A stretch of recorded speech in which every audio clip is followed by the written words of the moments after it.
Welcome to the Crazy Confidence Coach podcast. I'm Heather Edwards, a master certified coach, and I'm here to help you build your confidence. Have you ever wished you had the confidence to ask for that raise you want or apply for that dream job? Have you ever wished you could go for a big, audacious goal, like speaking in front of other people or walking into a room of really important people without being scared to go up to someone and speak to them? Well, you're in the right place. Each week, I'm going to share tips and tricks to help you get more comfortable in your skin, build your self-esteem, and gain unshakable confidence. Don't hide in the shadows anymore. If I can do it, so can you. Grab a pad of paper and your favorite pen, and let's get to it. Imagine a world where everyone speaks the same, looks the same, enjoys the same things, and does the same things. Does that sound fun to you? This imaginary place to me sounds extremely boring, drab, and a world that would be completely mundane. When you catch yourself wishing or wanting to be like everyone else or not wanting to be yourself due to your imperfections, pull up this episode. Today, I'm talking about embracing your imperfections to increase your confidence. Often we can use our imperfections against ourselves, so this little conversation is mainly about how we can turn that around. We can believe the lies that we somehow are less than, or due to things that make us different or imperfect about us, that it makes us not as important, or it just simply makes us not feel good about ourselves. I have to say, I fall into this trap too. It's super easy to do that. So if you're a new listener, you may not know, I have a brother named Jay who is 1 year younger than me, and he has Down syndrome. He has taught me about living life to the absolute fullest. He loves people. He will approach anyone on the street and say hello. And when he was really young, he called every single girl, especially the pretty ones, that they were his girlfriends, and he loved giving out hugs. He loves any person in uniform, police officers, firemen or women, military or doctors and nurses, and he absolutely doesn't focus on what's different. He doesn't focus on age, race, or the capability of someone. He certainly doesn't care if you're in a wheelchair or you're missing a limb or if you look different. He just loves and approaches everyone the same. He does this with complete open arms, with love, and with absolutely no boundaries. So sometimes if there's a beautiful lady, there probably should be a boundary because he loves to give out big hugs. What I have learned from him over and over is that we are all the same and we are all human. We all deserve and need love, and we all deserve and need acceptance. One other thing is that we all respond similarly to someone who is smiling and showing us love. You may be saying, well, of course, Heather, that's the way it is, but do you give yourself that same love and that not judgment type of person? If you think about it, most of us, we judge ourselves. We love other people, but we don't love ourselves for the differences that we have from other people. Think about you and how you think about you. Do you pick on yourself for all your imperfections, or do you pick apart other people when they have imperfections? Here's the truth. When we walk in a room, we tend to size up how people are the same or how we are different from the other people in the room. We are searching for proof that we belong. To some degree, this is a defense mechanism. It's a way to make sure that we're safe from danger, and it's also a simple way to figure out, do we fit in here? Are we home or are we a stranger? Well, I can tell you, my brother meets no strangers. You will instantly be his buddy or his girlfriend, regardless of how guarded you are. He will come at you with high fives and hugs. Most of us often reserve for our closest friends and our family members. So why is that? I have come to believe it's judgment and fear. The kicker is that fear and judgment is strongly correlated to how we feel about ourselves. So Jay is not judging and fearing people. He just simply does not have that filter. How much do you worry about what other people might think of you, and how much are you fearing the judgment of other people? What if we all approached life like Jay? What if we came in the room just looking for someone to high five? What if we didn't judge ourselves or others? Our confidence depends on our ability to accept ourselves for who we are and not judge it, but to accept it. The benefits of my brother's uniqueness is his ability to connect with just about anyone despite his disability. Sometimes people can't understand him, but his smile, his actions, they all bring them together and they bring them joy. His imperfections bring people joy, the way he's just silly and high fives and hugs. So imagine your imperfection bringing someone joy. I'm here to encourage you to find the benefits of your uniqueness and to use it to increase your confidence rather than serve as a weapon to crush your confidence.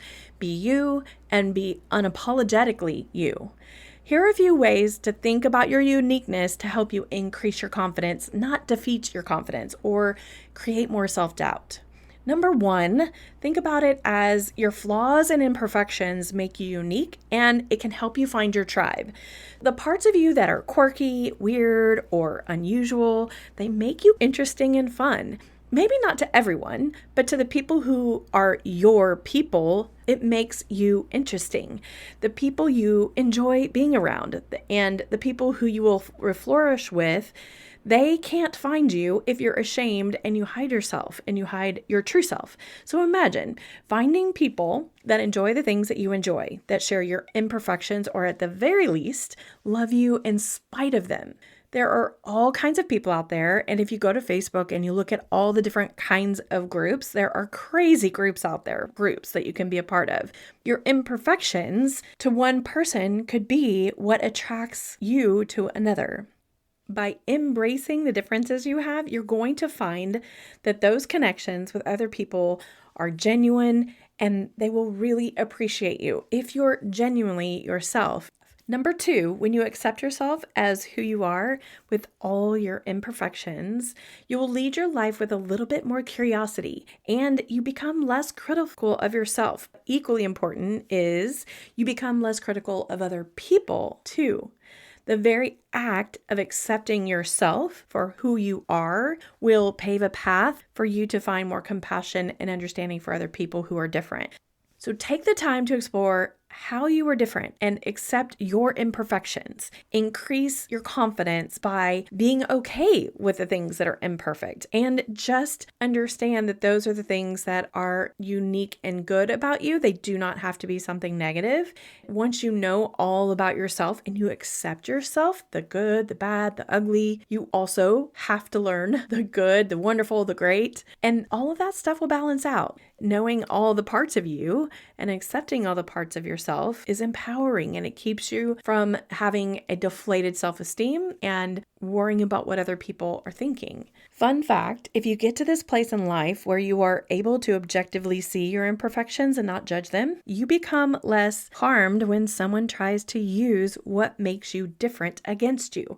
Let me say that again. If you get to a place in life where you're able to objectively see your imperfections and not judge them, you become less harmed when someone tries to use what makes you different against you.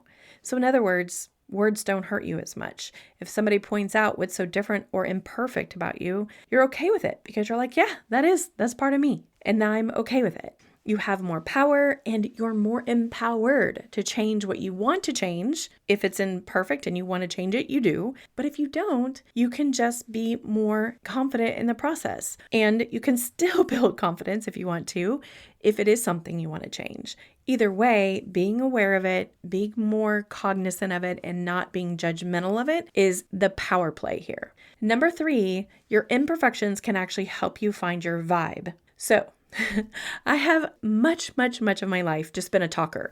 I remember my first time getting in trouble was at nap time in kindergarten, but I've always talked to a lot of people. I love asking questions. I'm super curious. I always want to have more information. I'm a researcher. I just love more info. And I love to talk and I love to tell stories. I can remember people when I was younger getting frustrated with me with all the questions I had. So it's something that has kind of followed me my whole life. And if I had taken that in a negative way and I had made that an imperfection in me, that I talked too much or asked too many questions, then I would probably not do what I do now. I wouldn't be coaching people. I wouldn't be curious about doing voiceover work and helping people become a better version of themselves. If I had stopped asking questions or listened when other people told me to be quiet, my confidence for starting my coaching business would just have never developed.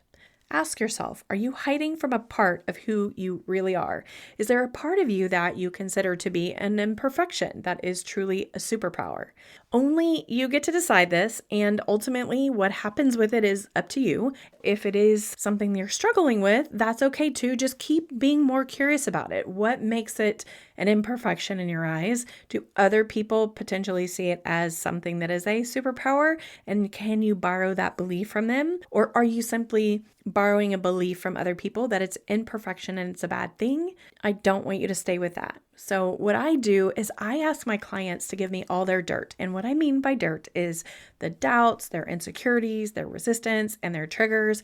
And I help them work through all of those things and understand them in a way that they are no longer being prevented doing what they really want to do. So if you have something that you want to do, but you keep avoiding it, or you don't think you're good enough, or you don't think that you have what it takes, I will challenge you to dig deeper into what is really holding you back. You truly can do what you put your mind to. You have to work through those limiting beliefs though, and you have to be willing to be uncomfortable. But I can teach you how to do both.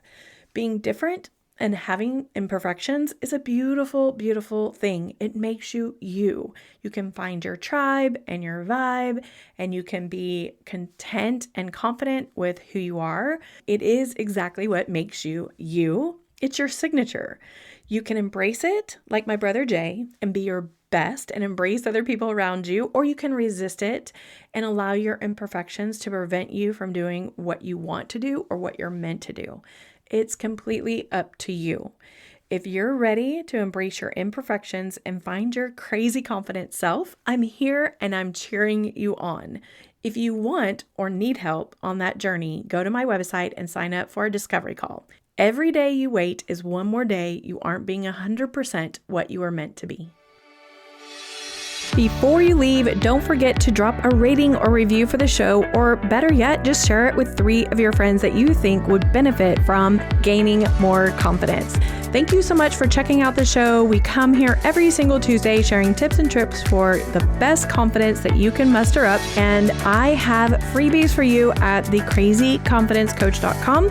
If you'd like to, you can sign up there and they will go directly to your email. And you will also get my lovely newsletter that I put out each month, all about confidence tips and tricks. Have a great week. I'll see you next Tuesday. I love you big.